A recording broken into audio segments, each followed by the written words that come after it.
أشهد أن محمد رسول الله. اعوذ باللہ من الشیطان الرجیم بسم اللہ الرحمن الرحیم۔ السلام علیکم میرے بھائیوں اور دوستو، محترم بزرگوں، میں حکیم عمر فاروق ساہیوال سے آج میں آپ کو سورۃ انزال کا کم ٹائمنگ کا گھریلو اور آسان نسخہ بتاؤں گا۔ اکثر میرے دوست بھائی سعودیہ، دبئی، ملیشیا، مسقط اور برون ممالک میں ہوتے ہیں اور وہ نسخہ پوچھتے ہیں سورۃ انزال کا کم ٹائمنگ کا، تو میں ان کو بتاتا ہوں، لیکن عربی میں بھی کئی دفعہ بتاتا ہوں، لیکن کیا ہوتا ہے کہ ان کو وہ چیزیں ادھر سے ملتی نہیں ہیں یا ان کو ان ناموں کی سمجھ نہیں آتی، کیونکہ عربی کے نام کچھ فارسی میں ہوتے ہیں، جڑی بوٹیوں کے نام کچھ عربی میں ہوتے ہیں اور کچھ اردو میں ہوتے ہیں اور کچھ انگلش میں ہوتے ہیں، اور وہی بندہ سمجھ سکتا ہے جو ان جڑی بوٹیوں پر عبور رکھتا ہو، جس نے کچھ اس کے بارے میں پڑھا ہو۔ تو جس نے اس کے بارے میں پڑھا نہیں جڑی بوٹیوں کے بارے میں، پھر بھائی اس کو پتہ نہیں چلتا کہ کون سی جڑی بوٹی لینی ہے اور کیسے مکس کرنا ہے اور کیسے اس کی مقدار ڈالنی ہے، تو بیچارے پریشان ہو جاتے ہیں۔ تو میں الحمدللہ میں جتنے بھی بھائی مجھ سے چاہے دن میں لاکھ کال بھی مجھے آئے، میں ہر ایک کا جواب بھی دیتا ہوں اور اس سے بات بھی کرتا ہوں۔ اکثر حکیم حضرات جو ہیں یوٹیوب پہ وہ واٹس اپ نمبر دے دیتے ہیں لیکن بعد میں بات نہیں کرتے، لیکن الحمدللہ میں ہر ایک کا جواب بھی دیتا ہوں۔ کوئی کسی کے بارے میں بھی پوچھے میں اس کو لازمی بتاتا ہوں۔ تو اکثر دوست مجھ سے وہ نسخے پوچھتے ہیں سورۃ انزال کا زیادہ کم ٹائمنگ والا، وہ میں بتاتا ہوں۔ میں نے بہت سارے نسخے بتائے بھی ہیں، لیکن وہ پاکستان میں تو ہر چیز اویلیبل ہے، آسانی سے مل جاتی، لیکن برون ممالک میں جو میرے بھائی رہتے ہیں ان کو ملنا مشکل ہو جاتی ہے۔ تو ان ساری باتوں کو میں نے مد نظر رکھتے ہوئے انتہائی مجرب، مفید اور کارآمد میں نے جو ہے نا گھریلو جو کم ٹائمنگ والا نسخہ میں آپ کو بتاؤں گا۔ وہ صرف اخروٹ لینے ہیں، 6-7 اخروٹ آپ نے ہم بستری سے تقریباً 8 گھنٹے پہلے، آپ نے 8 یا 9 گھنٹے پہلے 7 اخروٹ، آپ نے کاغذی اخروٹ نہیں ہوتے اخروٹ، وہ آپ نے 7 اخروٹوں کے مغز نکال لینے ہیں۔ وہ اچھی طرح چبا کے منہ میں وہ پانی بن جائے، اچھی طرح چبا کے آپ نے اندر میں، اور اس کے بعد آپ نے ٹھنڈا دودھ پینا۔ اس کے بعد یعنی کہ 7 بادام گریاں نکال لینی، یعنی کہ اخروٹوں کی، اور اس کو اچھی طرح چبا کے آپ نے یعنی کہ دانتوں کے ساتھ پیس کے آپ نے اپنے میدے میں لے کے جانا ہے۔ تو آدھے گھنٹے کے بعد آپ نے ٹھنڈا دودھ پی لینا ہے یا آپ نے کچھ ٹھنڈا شربت پی لینا ہے۔ تو اللہ کے فضل سے پھر 8-9 گھنٹے کے بعد آپ ہم بستری کریں تو اللہ کے فضل سے آپ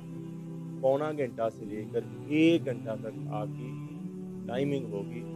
اور گارنٹی کے ساتھ یہ انتہائی مجرب نسخہ اور انتہائی مفید نسخہ ہے۔ اور اکثر حکیم حضرات یہ نسخے ایسے بتاتے نہیں ہیں کیونکہ وہ سمجھتے ہیں کہ ہماری دوائیاں بکنی ہٹ جائیں گی، ختم ہو جائیں گی، لوگ یہی استعمال کرنا شروع کر دیں گے۔ تو میرے بھائی اور دوستو، رازق اللہ ہے، رزق دینے والا اللہ ہے، تو جس کو یقین ہوگا کہ رزق دینے والا اللہ ہے، اللہ اس کے رزق میں برکت ڈال دے گا، اس کا تھوڑا بھی زیادہ ہو جائے۔ تو اس لیے کنجوسی نہیں کرنی چاہیے، جو علم ہے جو کہ پوچھے ایمانداری کے ساتھ بتانا چاہیے۔ میں جو بھی نسخہ بتاتا ہوں وہی نسخہ بتاتا ہوں جو میں خود بناتا ہوں، اور پھر میں آگے جو آپ کو بتاتا ہوں وہی نسخہ ہوتا ہے، یہ نہیں کہ میرے نسخے اور ہیں اور میں آپ کو کوئی اور نسخے بتاتا ہوں۔ تو الحمدللہ میں نے جتنے بھی سورۃ انزال کے نسخے بتائے ہیں، ایک 13 چیزوں والا، ایک 9 چیزوں والا، اور ایسے ہی میں نے کوئی ایک 22 چیزوں والا ہی بتایا ہے اور ایک 33 چیزوں والا ہی بتایا ہے۔ الحمدللہ انتہائی مجرب، انتہائی اور سائڈ افیکٹ سے پاک ہے، اور میں جو بھی دوائی بناتا ہوں وہ سائڈ افیکٹ سے پاک ہوتی ہے، اس کا نقصان کوئی نہیں ہوتا، وہ جگر، معدے اور گردے کو نقصان نہیں، طاقت دے گی لیکن نقصان نہیں دے گی۔ دیسی دوائی کی افادیت یہ ہوتی ہے کہ وہ آپ کے جسم کو طاقت دے اور آپ کے جسم کی گروتھ کرے اور آپ کے جسم میں تگڑا پن پیدا کرے، جوش خمار لے کے آئے، یہ دیسی دوائی کا خاصہ ہوتا ہے۔ اور اکثر حکیم حضرات جو اس میں مضر چیزیں ڈال دیتے ہیں، ان کو ان چیزوں سے احتیاط کرنی چاہیے۔ کسی کی صحت کے ساتھ کھیلنا، کسی کی زندگی کے ساتھ کھیلنا، کل کو آپ نے بھی مرنا ہے اور اللہ کے سامنے پیش ہونا ہے۔ اگر کسی کی زندگی کے ساتھ کھیلیں گے